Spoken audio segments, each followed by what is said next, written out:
identidade humana é determinada primeiramente pelo rosto, sua estrutura, aparência e expressões.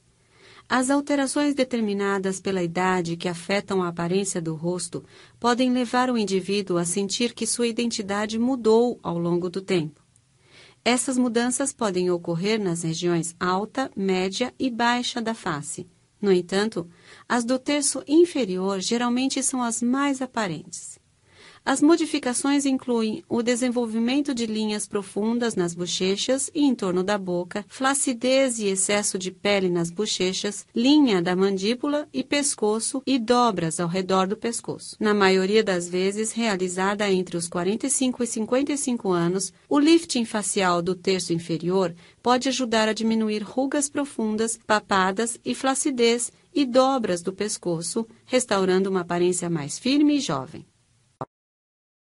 Antes de saber como funciona o lifting facial ou ritidoplastia, é importante conhecer a estrutura do rosto e entender como o processo de envelhecimento provoca mudanças ao longo do tempo. A face é formada por camadas de pele, músculo e gordura, que se estendem acima dos ossos faciais. Semelhantes a um elástico que foi esticado, os tecidos do rosto enfraquecem, perdendo a elasticidade e a capacidade de se manterem firmes e vigorosos. O rosto envelhece por vários motivos. Em resposta aos danos causados pelo sol e outros fatores, a rede de sustentação da pele, constituída por colágeno e elastina, é destruída. Consequentemente, a pele perde parte de sua estrutura e elasticidade e fica flácida. Além disso, os músculos faciais enfraquecem e se distendem, e os depósitos de gordura, que normalmente dão à face um aspecto arredondado e suave, descem e diminuem, criando áreas fundas. Essas mudanças juntas criam rugas profundas, papadas e flacidez da pele na parte baixa do rosto. Existem vários tipos de lifting facial, sendo que cada um corrige uma determinada área da face. Por exemplo, o lifting do terço inferior rejuvenesce a parte baixa do rosto. As mudanças causadas pela idade que acometem as porções superior e média do rosto geralmente são corrigidas com o lifting da testa e do terço médio da face, respectivamente. No lifting facial do terço inferior, os tecidos conjuntivo e muscular subjacentes, conhecidos como SMAS, são elevados, a pele do rosto esticada e o excesso de pele removido. É importante lembrar que esse tipo de lifting não corrige as marcas do envelhecimento na testa ou ao redor dos olhos, nem trata as linhas finas ou as irregularidades de forma e textura da pele. O médico pode ajudá-lo a determinar o procedimento mais adequado e se um procedimento adicional como blefaroplastia ou peeling produziria um rejuvenescimento facial mais amplo. A duração de um lifting facial do terço inferior é de aproximadamente 3 horas, dependendo da extensão do tratamento. Antes do início do procedimento, a área a ser tratada é limpa e um anestésico será administrado. Normalmente aplica-se anestesia geral, onde o paciente dorme durante a cirurgia. No entanto, é possível administrar anestesia local com sedação, onde o rosto e as áreas próximas ficam dormentes e você relaxado. Antes da incisão, o cabelo à volta é repartido e é aplicada uma pomada antisséptica que ajuda a mantê-lo no lugar. Uma vez que a área da incisão fica exposta, as linhas de incisão são cuidadosamente desenhadas de modo que as cicatrizes fiquem as mais escondidas possíveis.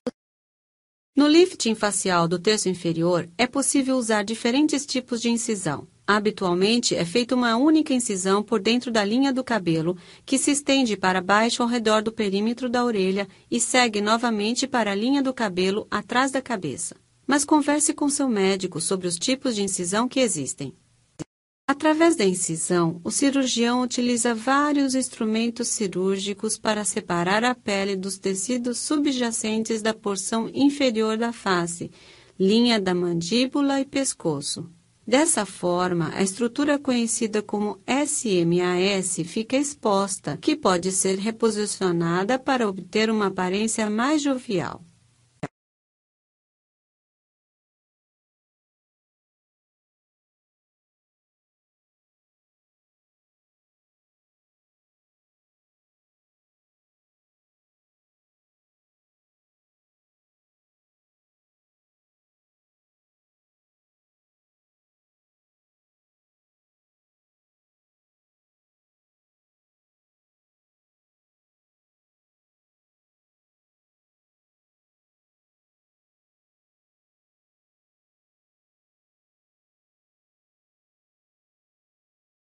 SMAS é uma camada de tecido composto por músculos e tecido conjuntivo fibroso.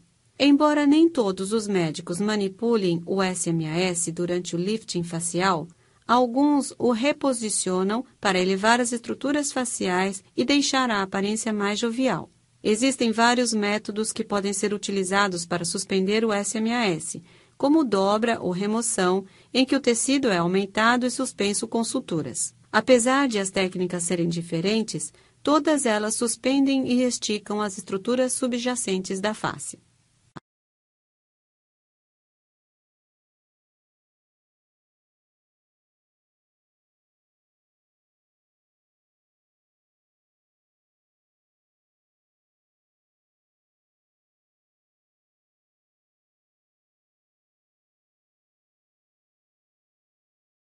Se o lifting do pescoço estiver sendo realizado com o lifting facial, será feita uma pequena incisão sob o queixo. Em alguns casos, os músculos do pescoço, conhecidos como platisma, são manipulados. Semelhante ao SMAS, o cirurgião pode preferir dobrar os músculos do pescoço ou remover parte deles para diminuir a flacidez da pele e as dobras do pescoço. Há casos também em que o médico opta por remover a gordura para modelar ainda mais a região. Se estiver preocupado com a aparência do pescoço, veja com seu médico as diferentes opções de tratamento. Após todos os ajustes necessários nas estruturas subjacentes, a pele é reposicionada sobre a face. Em alguns casos, o cirurgião pode colocar um dreno cirúrgico abaixo da pele para impedir a formação de líquido durante a cicatrização, embora, em geral, não seja necessário. A pele é esticada para determinar o excesso a ser removido. São feitos cortes guia e colocadas suturas em diferentes pontos da incisão para estabelecer a tensão mais apropriada.